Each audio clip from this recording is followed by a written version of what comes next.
Hi friends, स्वागत है आपका अपने यूट्यूब चैनल द वैदिक आईक्यू में। और आज हम लोग पढ़ने वाले हैं एनसीईआरटी क्लास 8 की बुक का chapter number 2, from trade to territory, how the company established its power. ठीक, अब देखो, जो अगर तो कंपटीशन की तैयारी करने वाले लोग देख रहे हैं इसको, तो उनके हिसाब से ये चैप्टर ऐसा लगेगा जैसे समरी सा है, मेन पॉइंट छोड़ दिए गए हैं और सिर्फ समरी समरी लिख दी गई है। ठीक, लेकिन आपको सोचना है कि हाँ, ये चैप्टर क्लास 8 के बच्चों के हिसाब से बनाया जा रहा है ताकि उन पे ज़्यादा जोर ना रहे।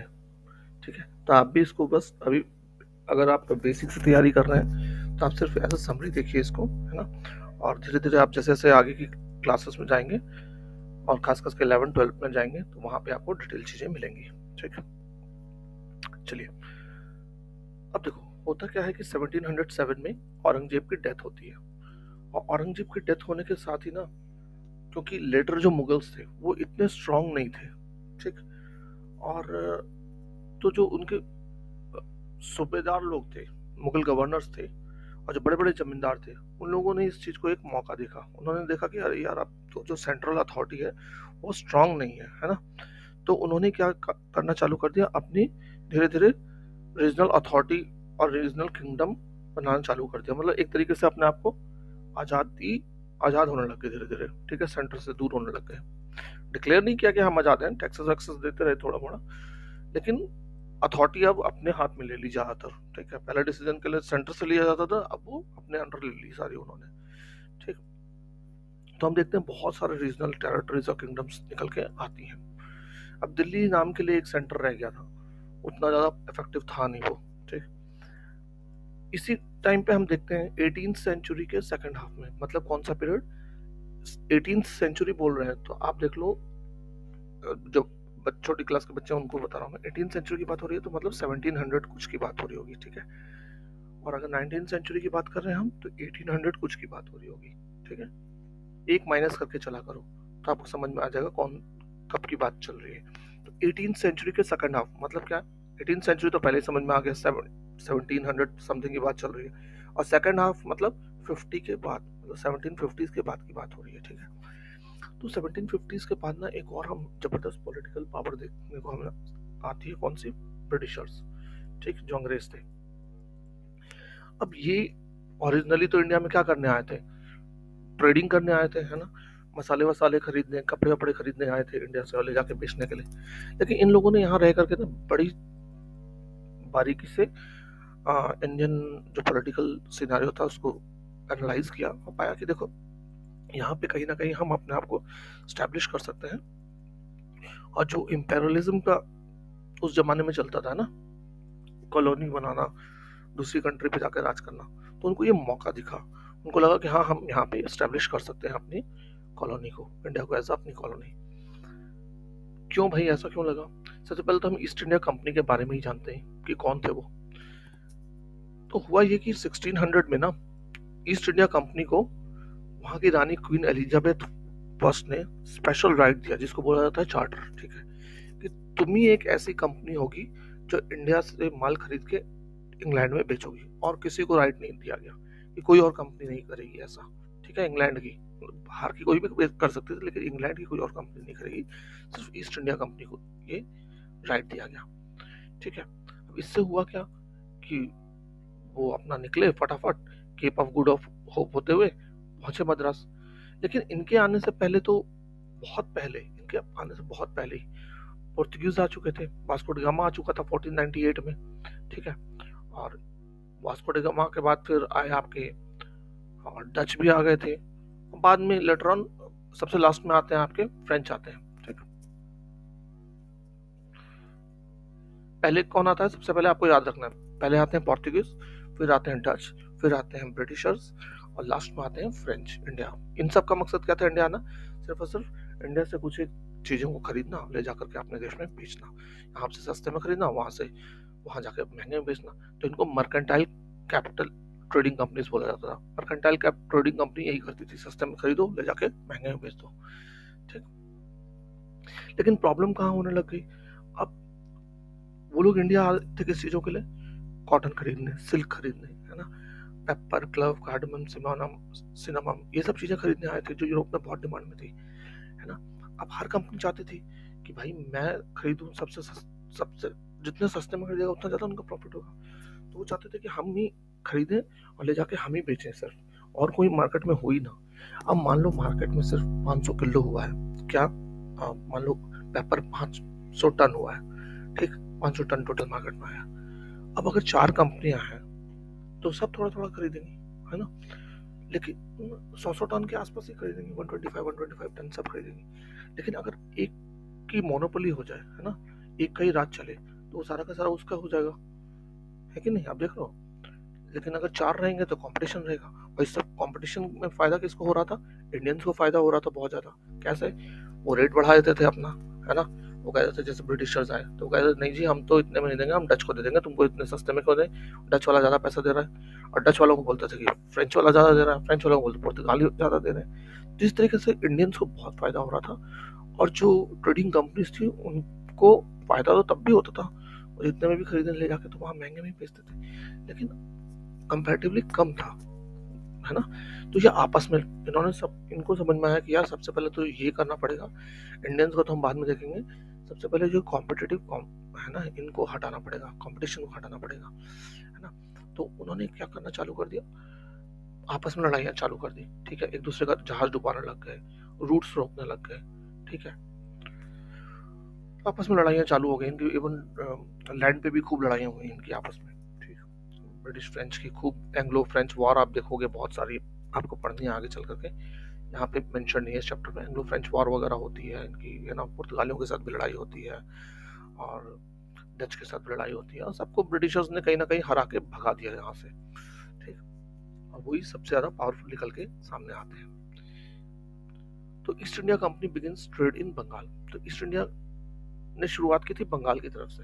वैसे तो सूरत में उनकी सबसे पहले फैक्ट्री थी, लेकिन उनका मेजर जो हब था ना, वो बंगाल था कहीं ना कहीं। वैसे उनका सूरत में भी था, मद्रास में भी था, ठीक है, फैक्ट्रीज। लेकिन जहाँ उनको सबसे ज्यादा प्रॉफिट हो रहा था वो कौन सा एरिया था? बंगाल। तो बंगाल में उनकी पहली फैक्ट्री कहाँ उन्होंने लगाई? हुगली नदी के किनारे पे 1651 में, ठीक।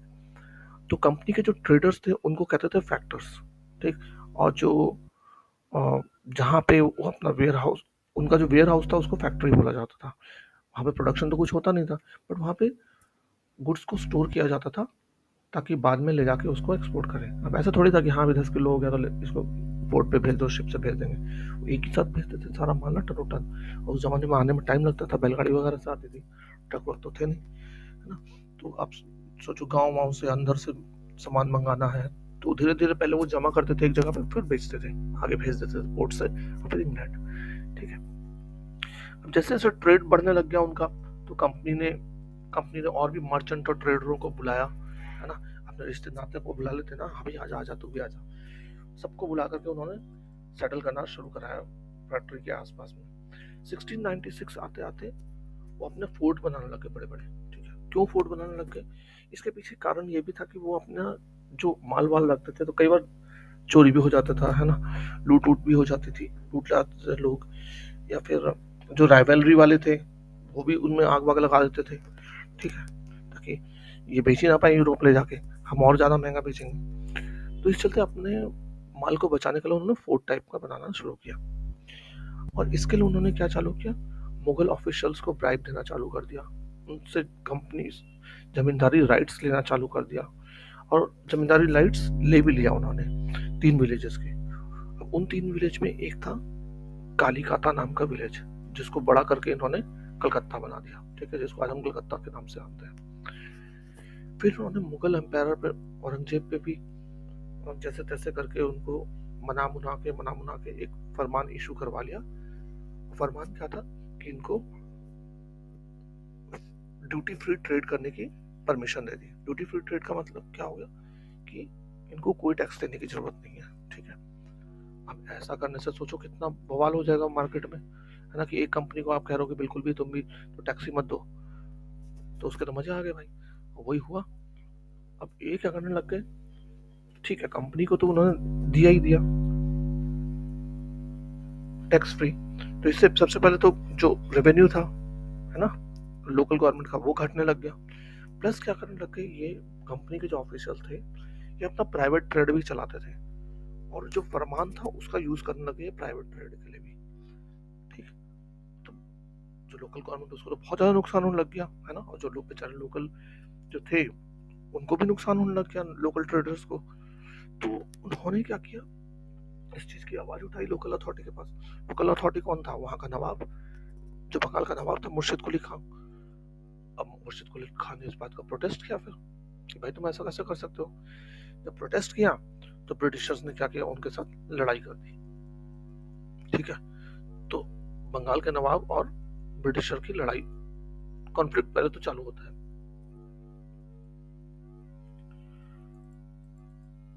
तो कहीं ना कहीं लड़ाई का घर बन गया है ना, टेंशन बढ़ने लग गई। अब देखो, मुर्शिद कुली खां की फिर डेथ हो जाती है। फिर मुर्शिद कुली खान के बाद गद्दी पे बैठता है अली वर्दी खां। अली वर्दी खां के बाद बैठता है सिराजुद्दौला गद्दी पे। पर ये तीनों बहुत ही स्ट्रांग लीडर थे, और तीनों ने लगातार अपोज किया अंग्रेजों से, और क्वेश्चन करते रहे, और अंग्रेज कहीं ना कहीं डरते भी थे इनसे। ठीक है। लेकिन सिराजुद्दौला ने तो मतलब बिल्कुल इनको ठान ली थी कि इनको हटाना है यहाँ से। अब ठीक, सिराजुद्दौला काफी स्ट्रांग लीडर था। जब उसने देखा कि बहुत ज़्यादा कंपनी को जो हमारा रेवेन्यू है उसमें बहुत ज़्यादा लॉस हो रहा है, तो उसने कहा कि नहीं, अब और नहीं चलेगा। और उसने क्या किया,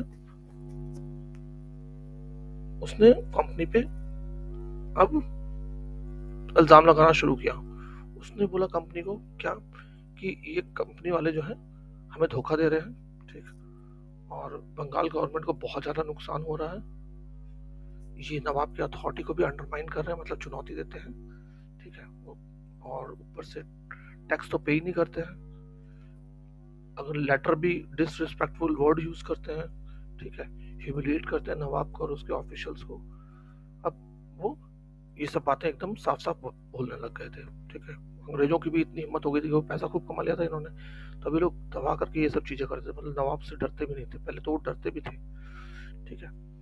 आज ये अपना सिक्के विक्के भी चलाने लगे थे। फिर उसने डिनाई किया सिराजुद्दौला ने कि तुम ये चीजें नहीं कर सकते, सिक्के विक्के नहीं चला सकते अपने यहाँ के, और फोर्ट वोट बनाना ही बंद करो। क्योंकि उसको था कि ये फोर्टिफिकेशन करके ना कहीं अपने आप को तैयारी कर रहे हैं लड़ाई की हमारे साथ। ठीक। तो कंपनी भी चलाने लग गए। जब उन पे इल्जाम आने लग गया तो वो लोग भी अपना जस्टिफिकेशन देने लग गए। उन्होंने भी बोलना चालू कर दिया कि भाई जो लोकल ऑफिशियल्स हैं वो ट्रेड को खराब कर रहे हैं, वो हमारे साथ कोऑपरेट नहीं करते, लड़ाई झगड़ा करते हैं, है ना। उनका मानना था कि ट्रेड फ्लरिश करेगा तभी जब ड्यूटी को रिमूव कर दिया जाएगा, नहीं तो नहीं फ्लरिश कर सकता ट्रेड।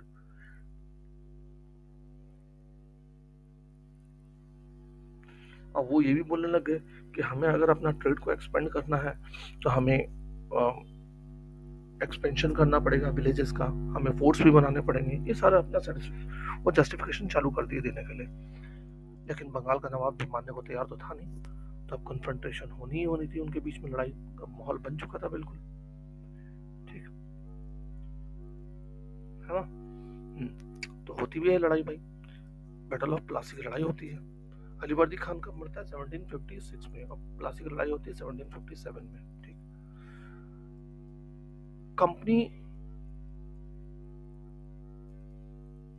कंपनी क्या चाहता था कि एक ऐसा रूलर हो जो उनके इशारे पे चले, है ना, और जो वो चाहे वही हो। लेकिन ऐसा हो नहीं रहा था, क्योंकि सिराजुद्दौला भी जबरदस्त पावरफुल किंग था। ठीक। तो इन्होंने क्या किया कि ये चाहते थे कि सिराजुद्दौला के जो राइवल्स हैं उनको नवाब बनाया जाए, सिराजुद्दौला को हटाया जाए। ठीक है। अब इस बात की खबर कहीं ना कहीं सिराजुद्दौला को पता चली जाती है ना, घूम फिर के।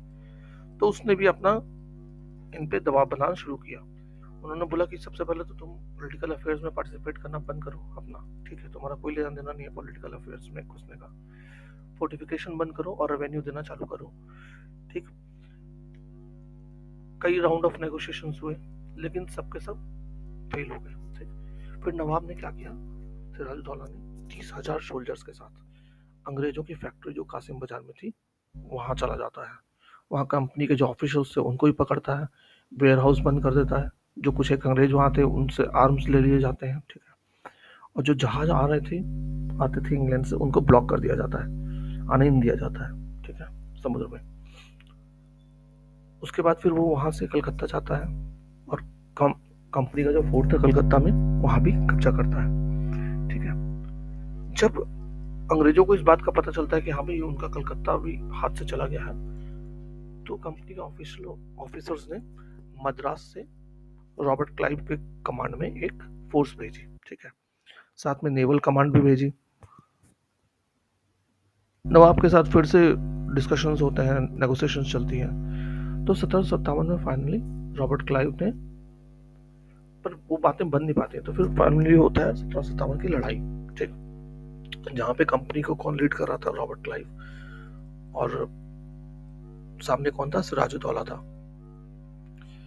और इस लड़ाई का हम सब जानते हैं कि अंग्रेज जीते, लेकिन नवाब हारा क्यों? क्योंकि जो उनका मेन लीडर था ना, कमांडर था, मीर जाफर, वो अंग्रेजों से मिल गया, ठीक है। और ऐसा बोला जाता है कि ये लड़ाई हुई नहीं, थोड़ा सा दिखावे के लिए हुआ और फिर इन्होंने हथियार डाल दिए।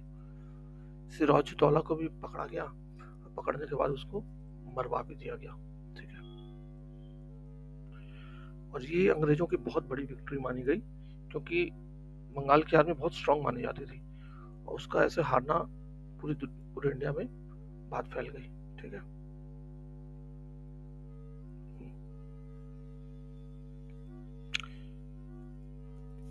सिराजुद्दौला के बाद कौन बैठा गद्दी पे?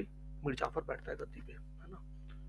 और कंपनी नहीं चाहती थी कि हाँ भाई एडमिनिस्ट्रेशन का रिस्पॉन्सिबिलिटी हम ले। उन्होंने कहा तू ही देख भाई, रिस्पॉन्सिबिलिटी सारी तू ले, हम तो सिर्फ अपना पैसा कमाने से मतलब है, ठीक है, रेवेन्यू तू हमें दे दे, इतना पैसा हमें दे दे, ठीक है, हर महीने। अब वो भी लालच में था, तो उसने भी पहले तो हाँ कर दी, लेकिन उसको भी समझ में आया धीरे धीरे, भाई ये बड़ा मुश्किल है, जितना ये डिमांड करते हैं इतना पैसा दे पाना बड़ा मुश्किल है, क्योंकि लोकल्स पे बहुत ज्यादा उसको, अब वो अपने पॉकेट से थोड़ी ना दे रहा था, वो तो कहीं ना कहीं जो टैक्सेस कलेक्ट करता था वही लेके दे सकता था, तो ज्यादा देने के लिए उसको ज्यादा टैक्स बढ़ाना पड़ता था। तो लोकल जो थे वो भी कहीं ना कहीं आवाज उठाने लग गए। कब तक मिर्जाफर चुप रहता है इस चीज को लेकर के? तो उसने कंपनी को बताया कि भाई ये मुश्किल है, अब मैं इतना चीजें नहीं दे सकता, ठीक है। और कंपनी को भी समझ में आने लग गया कि हाँ भाई जो है ये नहीं कर पाएगा, ठीक है। तो उन्होंने क्या किया, उन्होंने मिर्जाफर को भी हटा करके उसकी जगह मीर कासिम को बैठा दिया। अब मीर कासिम उससे भी ज्यादा चालाक था, मीर जाफर से ज्यादा चालाक। मीर कासिम ने क्या किया, पहले तो डिनाई किया कि हम नहीं देंगे, फिर उसने क्या किया, अपनी, यहाँ पे मेंशन नहीं है बट मैं आपको बता दूं, इतिहास के जो बच्चे हैं वो जानते होंगे, और उसने अपनी कैपिटल ही बदल दी, कलकत्ता से हटा करके वो चला गया कहाँ, नहीं, तब भी मुर्शिदाबाद कैपिटल होती थी, वो चला जाता है बिहार, ठीक है। और बिहार में जाकर के वो अपना पूरी तैयारी चालू कर देता है, मिलिट्री की सब तैयारी चालू कर देता है। उसको समझ में आ गया था कि अंग्रेजों को ना, अंग्रेजों अंग्रेज कभी भी किसी को भी हटा और मरवा सकते हैं, तो इस चलते वो अपनी बचाव में तैयारी चालू कर देता है, ठीक है। अंग्रेजों को भी पता चल जाता है, अंग्रेजों ने भी फिर क्या किया, और पैसा वैसा देना भी बंद कर देता है मीर कासिम, है ना। वो कहता है हो ही नहीं रहा, पैसा कहाँ से दूं? उसके बदले वो पैसा वो कहाँ यूज करने लग गया, मिलिट्री को अपनी स्ट्रांग बनाना चालू कर देता है। तो अंग्रेजों को समझ में आ गया, अंग्रेजों ने उसके खिलाफ भी लड़ाई चालू कर दी, और बैटल ऑफ बक्सर की लड़ाई होती है 1764 में, जिसमें मीर जाफर, मीर कासिम हार जाता है और मारा जाता है। उसके बाद अंग्रेजों ने देखा कि, सोचा कि अरे यार इससे बढ़िया तो मीर जाफर ही है, उसको फिर से बैठा दिया गया गद्दी पे, और नवाब को बोला कि ठीक है तू 5 लाख रुपए पर मंथ हमें दिया कर, ठीक है। लेकिन इसके अलावा भी कंपनी आए दिन मांगते रहती थी पैसा, क्योंकि अंग्रेजों की कंपनी ना, आप देखोगे उनकी लड़ाइयाँ चलती रही 1764 के बाद, और ज़्यादा लड़ाइयाँ चालू हो गई। वो अंग्रेजों के, वो फ्रेंच के साथ खूब ज़्यादा लड़ाई में उलझ जाते हैं, साथ में उनका मराठों के साथ लड़ाई होती है, साउथ में टीपू सुल्तान के साथ लड़ाई चालू हो जाती है ना। तो ये सब खर्चे के लिए कहाँ से आएगा पैसा? तो वो ले रहे थे, मांगते थे इसी से, भाई तो पैसा दो, बट वो उसकी भी एक लिमिट थी, वो कहाँ दे पाता लिमिट के ऊपर, है ना। तो उनको समझ में आ गया कि ये भी कुछ नहीं कर पाएगा, और फाइनली 1765 में मीर जाफर की डेथ भी हो जाती है, और इनकी भी समझ में आ गया कि भाई जितने भी पपट नवाब हमने बैठाए वो सब के सब फेल हो गए। और क्लाइव ने फिर ये डिसाइड किया कि नहीं, अब हमें खुद ही एडमिनिस्ट्रेशन भी संभालना पड़ेगा, ठीक है।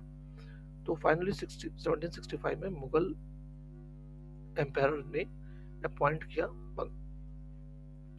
बंगाल की दीवानी किसको दे दी? कंपनी को दे दी।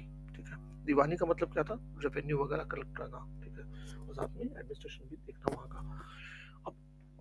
अब कंपनी के आगे मजे।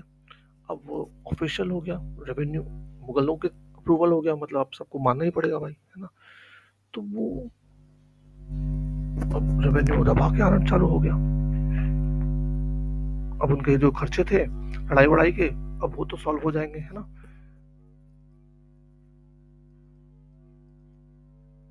अब उनका ट्रेड भी बढ़ने लग गया काफी हद तक। क्यों? क्योंकि अब उनको बहुत ज्यादा राइट मिल गए थे। पहले वो क्या करते थे?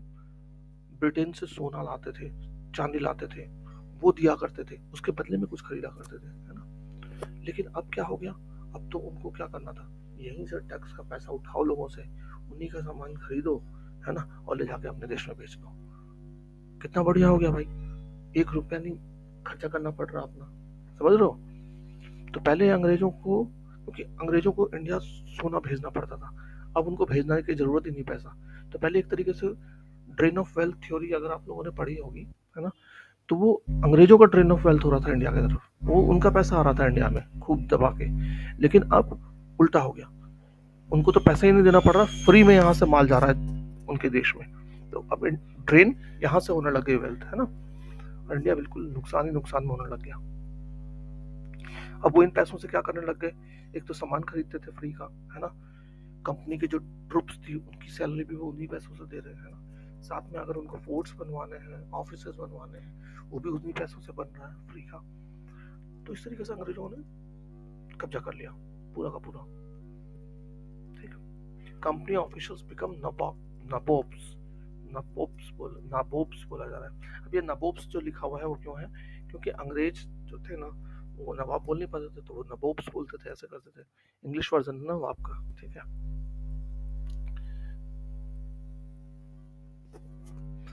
अब जो इंग्लिश सर्वेंट थे, जो है ना, जैसे एडमिनिस्ट्रेशन सर्विस आईएएस ऑफिसर्स होते हैं, तो वैसे वो भी थे वो लोग। तो ये लोग भी अपने आप को नवाब के जैसा रहना चालू कर दिया इन लोगों ने इंडिया में। क्योंकि प्राइवेट ट्रेड तो करते ही थे, खूब पैसा कमा रहे थे, है ना। और इनके पास यहाँ पे दबा करके क्या थी, लैंड हो गई थी, खूब बड़ी बड़ी लैंड इनके कब्जे में थी, पैसा आता था दबा करके उनका, उनको, है ना। रॉबर्ट क्लाइव खुद बोला जाता है उसने खूब पैसा कमा लिया था इंडिया में। पहले वो मद्रास में आया था 18 साल की एज में 1743 में। ठीक है, लेकिन जब वो इंडिया से जाता है 1767 में, तो उसके पास 4 लाख पाउंड था उस जमाने में। 4 लाख पाउंड मतलब आज का करोड़ों रुपए। ठीक है, उस जमाने में सोच के देखो, लोगों के 1-1 रुपया होता था, लोगों के 1 रुपया ही बहुत बड़ी बात होती थी। 1 रुपया महीना पूरा गुजारा हो सकता था। तो उस समय सोच के देखो कि 4 लाख उस जमाने में कितना बड़ी रकम होगी, है। मेरे को तो लगता है हजारों करोड़ रुपए के बराबर हो गया ही। ठीक है, तो जब 1764 में उसको गवर्नर जनरल बनाया गया था, तो उसको इसलिए बनाया गया था गवर्नर जनरल की कंपनी में जो करप्शन है उसको वो खत्म करे। ठीक है, लेकिन जब वो इंग्लैंड पहुंचता है तो 1772 में उसके खिलाफ ब्रिटिश पार्लियामेंट में इंक्वायरी होती है। हालांकि उसको माफ कर दिया जाता है, उसके खिलाफ कोई प्रूफ नहीं आता है, लेकिन 1774 में उसने खुद को फांसी लगा ली। ठीक है, अब इसलिए भी फांसी लगा ली क्योंकि कहीं ना अंग्रेज जब यहाँ से पैसा कमा के बहुत ज्यादा जाते थे, और वहाँ पे जो लोग थे वो लोग इनको अप्रिशिएट नहीं करते थे। ये लोग भले ही अपना बहुत ज्यादा दिखाते थे, हाँ हम बड़े अमीर हैं ये वो, लेकिन जो लोकल वहाँ के ब्रिटिशर्स थे वो इनको पसंद नहीं करते थे, क्योंकि वो जानते थे इन लोगों ने बड़ा लोगों पे अत्याचार करके पैसा कमाया है। क्योंकि न्यूज़ तो फैली जाती है ना, न्यूज़ तो जाती थी, और जो ऑनेस्ट थे, करप्ट नहीं थे लोग, वो लोग भी जा जाके बताते थे, हाँ भाई इन लोगों ने ऐसे ऐसे किया है, इंडिया में लोगों को कितना अत्याचार किया है। तो और इन ब्रिटिश सोसाइटी में ना इन लोगों पे प्ले कार्टून में इनको रिडिक्यूल किया जाता था, मतलब इन लोगों को पसंद नहीं किया जाता, इन लोगों का मजाक बनाया जाता था। ठीक, तो यही सब कारण भी कहीं ना कहीं रहा होगा जिस वजह से उसने आत्महत्या कर ली, है ना, रॉबर्ट क्लाइव ने। इवन रॉबर्ट क्लाइव का आप ये वाला इधर में चीज पढ़ो, how did Clive see himself का। तो रॉबर्ट क्लाइव कहता है कि प्लासी के बाद तो सिचुएशन ऐसी हो चुकी थी बंगाल में कि मैं कहीं भी जाता था तो लोग मेरे लिए अपनी तिजोरियां खोल देते थे, ठीक है। वो कहता मैं जितना चाहे पैसा कमा सकता था, लेकिन मैं मॉडेस्ट रहा, मैंने कुछ ऐसा नहीं किया। उसने अपनी सफाई में ये बोला था जब उसके खिलाफ इंक्वायरी चल रही थी, ठीक। कंपनी रूल एक्सपेंस, अब कंपनी का रूल कैसे एक्सपेंस होता है हम वो पढ़ेंगे, ठीक है, इस चैप्टर में। यहाँ से कहाँ गया, एक तो ये ना बड़ा स्लो चल रहा है, I am really sorry.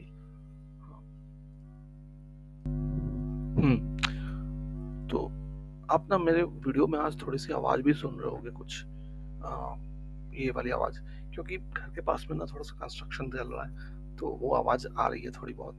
I don't know ये रिकॉर्ड हो रही हो या नहीं, बट मुझे तो बहुत ज़्यादा आ रही है। खैर, आप थोड़ा सा ध्यान रखें, तो आपको इसी पे ज़्यादा फोकस करना है।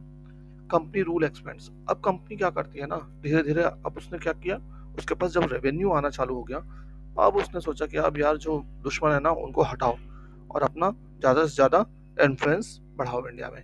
तो वो 1757 से लेके 1857 के बीच में इसी में चल जाती है कि अब हम टेरिटरीज को एक्वायर करेंगे और पॉलिटिकल, इकोनॉमिक और डिप्लोमेटिक मेथड सब तरीके से हम एक्वायर कर लेंगे, ठीक है। कौन कौन सा मेथड वो अपना रहे हैं, पॉलिटिकल मेथड, इकोनॉमिक और डिप्लोमेटिक मेथड, हर तरीके से वो पूरे इंडिया पे कब्जा करना चाहते थे, ठीक। 1764 के बैटल के बाद उन्होंने क्या किया, हर इंडियन स्टेट जहाँ जहाँ राजाओं का राज था, है ना, वहाँ पे अपने रेसिडेंट्स भेज दिए। रेसिडेंट मतलब क्या हुआ, उनके एक ऑफिशियल को भेज दिया, एक नहीं, उसके साथ भी जूनियर ऑफिसर्स भी होते होंगे, एक बड़े ऑफिसर को भेज दिया। और वो उसका काम क्या करता, वहाँ पे रहना और कंपनी के इंटरेस्ट को देखना, है ना, कि उनके राज्य में कंपनी के अगेंस्ट तो कुछ नहीं हो रहा, ठीक है। और ये जो ऑफिसर्स थे ये क्या करने लग गए, धीरे धीरे उनके इंटरनल अफेयर्स में बोलने लग गए, है ना, हस्तक्षेप करने लग गए, इंटरफेयर करने लग गए। और वो डिसाइड कर, ये यहाँ तक डिसाइड करने लगे कि सक्सेसर ऑफ थ्रोन कौन होगा, है ना, गद्दी पे कौन बैठेगा नहीं बैठेगा, अगला राजा कौन होगा, और किसको एडमिनिस्ट्रेटिव इंपॉर्टेंट पोस्ट मिलेगी वो भी वो अपॉइंट करने लग गए, ठीक है। और राजा वगैरह क्यों करते थे, क्यों सुनते थे इनकी, क्योंकि वो लोग वीक थे एज कम्पेयर टू ब्रिटिशर्स। उनके पास पैसा भी था, इनके पास आर्मी भी बहुत ज्यादा स्ट्रांग थी, डरते थे लोग। 1757-64 में उन्होंने देखा कि इन्होंने किस तरीके से बुरी तरीके से हराया बंगाल की आर्मी को, है ना, तो बंगाल का राजा था। अब ये कभी कभी क्या करते थे कि लोकल जो स्टेट था ना उसके साथ सब्सिडरी अलायंस कर देते थे। इस अलायंस में क्या होता था कि जो इंडियन रूलर है उसको बोला जाता था तुम ना अपनी कोई फोर्सेस मत रखो, तुम्हारी प्रोटेक्शन हम करेंगे। अब इंडियन राजा भी बेवकूफ थोड़े तो थे ही, उन्होंने क्या क्या सोचा कि हाँ चलो ठीक है, इतना पैसा बचेगा हमारा फौज नहीं रखने से, ठीक है, थोड़ा बहुत इनको पैसा दे देंगे, बच्चे का पैसा। और ये इनकी सबसे बड़ी भूल हो गई, ठीक है। और सब्सिडरी फोर्सेस के नाम पे ये इनसे पैसा लेते थे खूब दबा करके, पहले कम लिया फिर बाद में धीरे धीरे ज्यादा करने लग गए। और नहीं देने पे ये क्या करते थे, उनकी टेरिटरी को कब्जे में ले लेते थे। फॉर एग्जांपल, जब वेल्सली गवर्नर जनरल था 1798 से 1805 में, उसने अवध के नवाब से टेरिटरी ले ली, है ना, 1801 में, क्योंकि वो पे नहीं कर पाया सब्सिडरी फोर्सेस के लिए, ठीक है। ऐसे ही उसने हैदराबाद के नवाब से भी ले ली, काफी टेरिटरी ले ली इन लोगों ने, ठीक है। टीपू सुल्तान के बारे में पढ़े, टाइगर ऑफ मैसूर बोला जाता है इसको। अब कंपनी को ना कई बार क्या हुआ, साफ साफ उनको दिख गया कि यार कुछ लोग ना हमारे बातों में नहीं फंस रहे हैं, तो उसने फिर क्या किया, डायरेक्टली मिलिट्री कन्फ्रंटेशन किया, मतलब डायरेक्ट लड़ाई भी की उन लोगों के साथ, कुछ लोगों के साथ। उनमें से एक है कौन, मैसूर के टीपू सुल्तान। अब मैसूर में पहले कौन राज करता था, वोडियार डायनेस्टी। वोडियार डायनेस्टी के बाद फिर आया हैदर अली ने लिया अपने अंडर, हैदर अली के बाद उसके बेटे टीपू सुल्तान, ठीक है। हैदर अली ने यहाँ पर रूल किया 1761 से लेकर के 1782 तक, और टीपू सुल्तान ने 1782 से 1799 तक। मैसूर क्या क्या कंट्रोल करता था, मालाबार कोस्ट पे जो ट्रेड होता था उसको, ठीक है, जहाँ पे जो कंपनी के लोग थे पेपर कार्डमम खरीदते थे। 1785 में टीपू सुल्तान ने क्या किया, एक्सपोर्ट बैन कर दिया, किस चीज का, सैंडलवुड, पेपर, कार्डमम का। अब ये चीजें बैन कर देगा, और खास करके उसने किसको टारगेट किया, ईस्ट इंडिया कंपनी को, ठीक है। उसने बोला कि लोकल मर्चेंट्स को ऑर्डर दे दिया कि तुम इनको बेचोगे ही नहीं। और ये कहीं ना कहीं क्यों ऐसा करता था, क्योंकि टीपू सुल्तान, साउथ में ना फ्रेंच लोग बड़े थे, फ्रेंच वाले बड़े, उनका इम्पैक्ट था, ड्यूप्ले वगैरह, आगे पढ़ोगे आप, तो उसका बड़ा अच्छा रिलेशन था फ्रेंच के साथ। और उसने अपनी आर्मी को भी कहीं ना कहीं मॉडर्नाइज कर लिया था फ्रेंच की मदद से। अब ब्रिटिशर्स को बड़ा गुस्सा आता है, भाई तुम ऐसा कैसे कर सकते हो, हमारा ट्रेड बंद करवा रहे हो भाई तुम उनके साथ मिलके। तो एंग्लो फ्रेंच वॉर भी होते हैं बहुत सारे। और एंग्लो फ्रेंच वॉर के बाद जब फ्रेंच इंडिया से चले जाते हैं, फिर वो सीधा टारगेट करते हैं हैदर अली और टीपू सुल्तान को। ठीक है, तो 4 लड़ाइयाँ होती हैं 1767 से 69, 1780 से 84, 1790 से 92 और 1799 में लास्ट इस बैटल ऑफ श्रीरंगपट्टनम है, जहाँ की कंपनी अल्टीमेटली जीत जाती है और टीपू सुल्तान मारा जाता है। ठीक, मैसूर को भी टीपू मैसूर भी कंपनी के अंडर आ जाती है, बट वो नाम के लिए किसको दे देते हैं, वोडियार्स को दे देते हैं और उसके साथ सब्सिडरी अलायंस कर लेते हैं। ठीक, ऐसे ही इनकी मराठास के साथ भी लड़ाई होती है बहुत। क्यों भाई मराठा के साथ क्यों लड़ाई हो रही? अब इन्होंने देखा ना कि जब एक ही टाइम पे ब्रिटिशर्स भी धीरे धीरे पावर में आ रहे थे, उधर मराठा ही बहुत पावरफुल थे औरंगजेब के बाद, है ना। तो लेकिन होता क्या है कि 1761 में third battle of Panipat Marathas हार जाते हैं। ठीक है, और ये अंग्रेज देख रहे थे, है ना, वो बैटल ऑफ प्लासी जीत के बैठे हुए थे। उन्होंने देखा कि ये हार गए, तो उनको समझ में आ गया कि ये इतने पावरफुल भी नहीं है, इनको हराया जा सकता है। और उस समय क्या था, मराठों का ना आप देखो वेस्ट इंडिया पे पूरा कब्जा था बहुत बड़े लेवल पे। तो उनके 4 चीफ थे, सरदार जो थे, जो चला रहे थे पूरा मराठा डायनेस्टी को। उनमें कौन कौन थे, सिंधिया, होलकर, गायकवाड़, भोसले, और ये लोग अलग अलग जगह थे। जैसे सिंधिया ग्वालियर में थे, होलकर इंदौर में थे, गायकवाड़ आपके बड़ौदा में थे, भोसले आपके नागपुर में थे, है ना। और इन सब के ऊपर होता था एक पेशवा, जो कहाँ था, पूना में बैठता था, जो मिलिट्री एडमिनिस्ट्रेटिव डिसीजन लेता था। अब उस जमाने में 2 बड़े ही इंपॉर्टेंट मराठा सोल्जर और स्टेट्समैन हुए, महाजी सिंधिया और नाना फडणवीस। ठीक, बट इनको भी अंग्रेजों के साथ लड़ाइयाँ होती हैं और अंग्रेजों ने इनको हरा दिया। ठीक है, इनके साथ उनकी 3 लड़ाई होती है। पहली लड़ाई होती है 1782 में, जो कि ट्रीटी ऑफ सालबाई से खत्म होती है। उसमें कुछ भी कोई भी क्लियर विक्टर नहीं आता है। ठीक है, सेकंड वॉर होता है 1803 से 1805 में, अलग अलग फ्रंट पे, ये बहुत जगह होता है ना। तो इसमें ब्रिटिशर्स को काफी कुछ गेन होता है। ब्रिटिशर्स ने उड़ीसा भी जीता, जो यमुना नदी के नॉर्थ की टेरिटरीज थी, आगरा, दिल्ली वगैरह सब जीत लिया। ठीक है, फिर थर्ड एंग्लो मराठा वार होता है लास्ट। इसमें मराठास बिल्कुल खत्म हो जाते हैं। जो पेशवा था उसको पकड़ करके पुणे से उठा करके कानपुर के पास एक गांव है बिटूर, वहां ला करके पटक दिया जाता है। उनको सिर्फ पेंशन दी जाती थी, और इस तरीके से कंपनी का कहीं ना कहीं पूरे साउथ में भी होल्ड हो जाता है। ठीक, अब वो पैरामाउंटेंसी की क्लेम चालू कर देते हैं। पैरामाउंटेंसी मतलब सुप्रीम होने का क्लेम चालू करते हैं। ठीक, कैसे भाई? अब हम जानते हैं कि 19th सेंचुरी के शुरुआत में, ठीक, इन लोगों ने टेरिटोरियल एक्सपेंशन करना चालू कर दिया था। खास करके लॉर्ड हेस्टिंग्स 1813 से 1823 के बीच में वो रहे गवर्नर जनरल। उन्होंने ही ये पॉलिसी लाया था पैरामाउंटेंसी की। ठीक है, उन्होंने क्लेम किया सुप्रीम होने का, है ना, और इंडियन स्टेट्स वगैरह से ऊपर होने का, और कहीं ना कहीं सबको डरा धमका करके अपने अंडर लाने की कोशिश चालू कर दी इन लोगों ने। ठीक है, बट ऐसा नहीं था कि लोग इंडियंस ने उसको चैलेंज नहीं किया, इंडियंस ने भी आवाज उठाई बहुत ज्यादा। ठीक, ऐसा नहीं था कि हाँ भाई चुपचाप मान लिया कि जो बोला तुमने वही हम सही है सर। ठीक है, तो जब ये आवाज उठती है तो कौन कौन आवाज उठाते हैं, उनमें से आवाज तो कई लोगों ने उठाई, बट यहाँ पे सबका मेंशन नहीं है। जो मेंशन है मैं वो बताया था आपको। किट्टूर की रानी थी चेन्नम्मा, उन्होंने आर्म्ड रेबेलियन किया ब्रिटिशर्स के खिलाफ, है ना। उनको अरेस्ट कर लिया गया 1824 में, और उनकी डेथ हो जाती है प्रिजन में ही 1829 में। लेकिन उन्हीं के इलाके में रायन्ना करके एक चौकीदार था किट्टूर का ही, उसने रेजिस्टेंस को कैरी ऑन किया, और उसने बहुत सारे ब्रिटिश कैंप को डिस्ट्रॉय किया, रिकॉर्ड्स चला डाले। ठीक है, वो भी पकड़ा गया बेचारा, उसको भी फांसी की सजा दी थी अंग्रेजों ने 1830 में। ठीक है, और बहुत सारे रेजिस्टेंस हुए, हम पढ़ेंगे आगे चल करके। 1830 आते आते ना ब्रिटिशर्स को कहीं ना कहीं डर लगने लग गया कि रशिया भी हो सकता है इंडिया में इंटरेस्ट ले और इंडिया आ जाए। ठीक है, और आएगा कहाँ से, वो नॉर्थ वेस्ट से आएगा, जो जिधर पाकिस्तान का है आजकल। ठीक, तो इस डर के कारण उन्होंने सोचा कि चलो यार इधर भी कब्जा करके अपना स्ट्रॉन्ग होल्ड बना लिया जाए, क्योंकि उस साइड में स्ट्रॉन्ग होल्ड था नहीं इनका। तो इन्होंने लड़ाई चालू कर दी अफगानिस्तान के साथ 1838 और 1842 के बीच में। ठीक है, और कहीं ना कहीं जीत करके वहाँ पे भी इनडायरेक्ट रूल बना दिया, मतलब कि उन्हीं को बैठा दिया और जैसे सब्सिडियरी अलायंस था उसी तरीके से कर दिया वहाँ पे। सिंध को इनके कब्जे में आता है कब? 1853 में, ठीक है। उसके बाद उनको पंजाब पे कब्जा करना था, लेकिन पंजाब में थे राजा रंजीत सिंह, महाराजा रंजीत सिंह। वो बहुत स्ट्रांग थे, बहुत जबरदस्त उनकी मिलिट्री थी और मैनेजमेंट था, तो अंग्रेज उनसे नहीं जीत पाए। लेकिन जब उनकी 1839 में डेथ होती है, उसके बाद एक दो वार करते हैं वो, और अंग्रेज जीत जाते हैं पंजाब को भी। 1849 में पंजाब को भी ब्रिटिश इंडिया में मिला लिया जाता है, ठीक है। फिर एक पॉलिसी लाते हैं, डॉक्ट्रिन ऑफ लैप्स, ठीक है।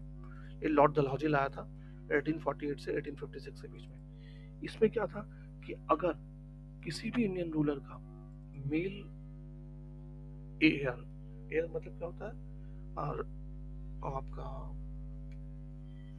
क्या बोलेंगे, मेल एयर का मतलब अगर हो गया जो उसका राजा का कोई अगर बेटा नहीं रहता है ना, तो वो अपनी किंगडम को लैप्स कर जाएगा। लैप्स कर जाएगा मतलब उसका उस पर कंट्रोल नहीं रह जाएगा, ब्रिटिशर्स ले लेंगे उससे उसकी किंगडम, ठीक है। तो इस तरीके से उन्होंने बहुत सारी किंगडमों को अपना कब्जा लिया।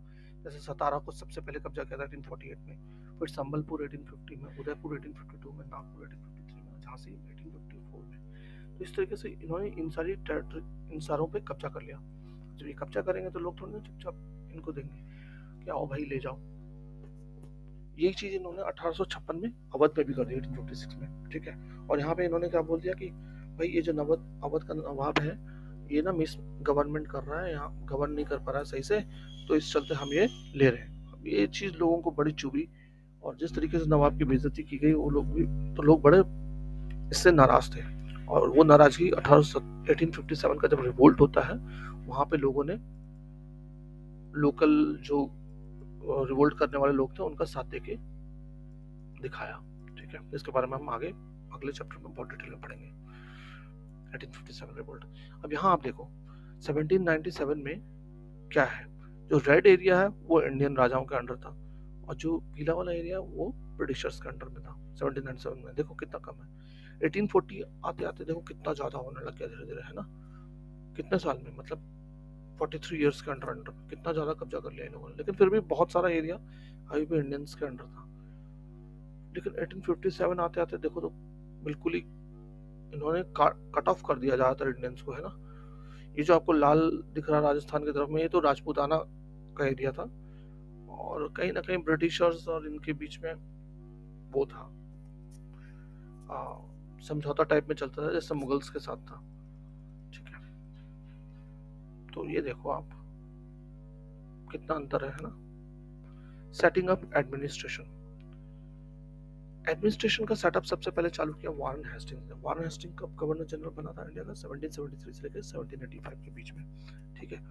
उस जमाने में इंडिया में बहुत ज्यादा फैल चुका था अंग्रेजों का राज, है ना, अलग अलग जगह पे हमने देखा अभी ऊपर मैप में। तो उनके 3 मेजर प्रेसिडेंसीज थी। प्रेसिडेंसीज मतलब एडमिनिस्ट्रेटिव यूनिट्स थे, ठीक। बॉम्बे, मद्रास और बंगाल, ठीक। इनको हर प्रेसिडेंसी को कौन रूल करता था? गवर्नर रूल करता था, और उन सबके ऊपर होता था गवर्नर जनरल, जो कि कौन था? वारन हेस्टिंग। वारन हेस्टिंग्स ने देखा कि यार सबसे ज्यादा दिक्कत आ रही है जस्टिस में, ठीक है। तो उसने जस्टिस को सबसे पहले रिफॉर्म किया। उसने क्या किया कि 2 कोर्ट बनाए हर डिस्ट्रिक्ट में, ठीक। एक क्रिमिनल कोर्ट और एक सिविल कोर्ट। क्रिमिनल कोर्ट को कहते थे फौजदारी अदालत, और सिविल कोर्ट को दीवानी अदालत। अब जो मौलवीज होते थे, हिंदू पंडित होते थे, इनको बुलाया गया कि तुमने जो इंडियन लॉ है ना, आप आज भी सुनते हो ना, हिंदू के अलग लॉ है, मुस्लिम्स के अलग लॉ है ना। तो जब उनको सजा दी जाए, तो जो यूरोपियन डिस्ट्रिक्ट कलेक्टर हो या जज हो, तो उनके साथ इनको अटैच कर दिया जाता, बैठा दिया जाता था, है ना। हर जज के साथ हिंदू व मुस्लिम पंडित होते थे, मौलवी और हिंदू पंडित होते थे, ताकि अगर हिंदू का केस है तो वो बताए डिस्ट्रिक्ट कोर्ट कलेक्टर को या जज को कि हाँ क्या करना है, कैसे सजा देनी है। और या फिर मुस्लिम है तो उसमें भी, ठीक है। ये सिविल कोर्ट की बात कर रहे हैं। लेकिन जो क्रिमिनल कोर्ट्स थे वो अभी भी काजी और मुफ्ती के अंडर होते थे, ठीक।